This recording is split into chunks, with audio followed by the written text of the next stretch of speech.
面，搁再关心到这台中丰原的防空牧场爆发禽流感，长市府公布这批有问题鸡卵已经卖去到台中市、苗栗县甲台北市。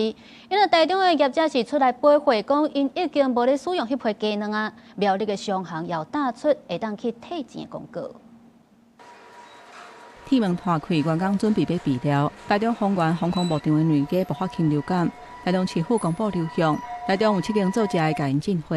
包括这间伫咧西屯区9号码头的现炒店，员工讲买鸡卵是同事之间私底下进货家己食，并无卖给人客。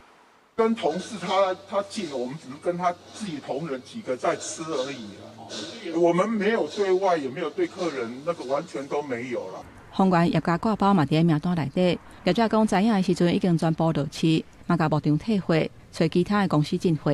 我们得知这个消息以后，就立马就是全面就是下架。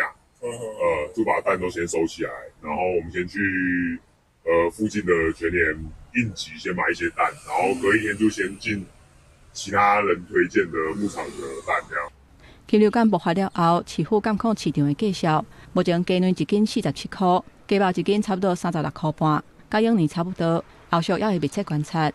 鸡肉或者蛋因为它有这样相关的一些问题，那有这个波及到价格，现在还没有。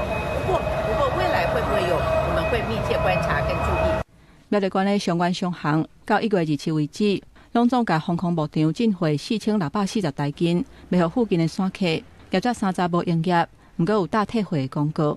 购买这个蛋的客户几乎都是附近的这个住家，也就是他是一个传统的蛋商哈，他也已经在他的店面贴了一个公告，告诉所有的消费者，如果还有蛋，也可以进行退货。苗栗县卫生局强调讲，消费者若要食卵，都要食全熟的，或者是60度煮超过10分钟，就会使唔免烦恼。记者综合报道。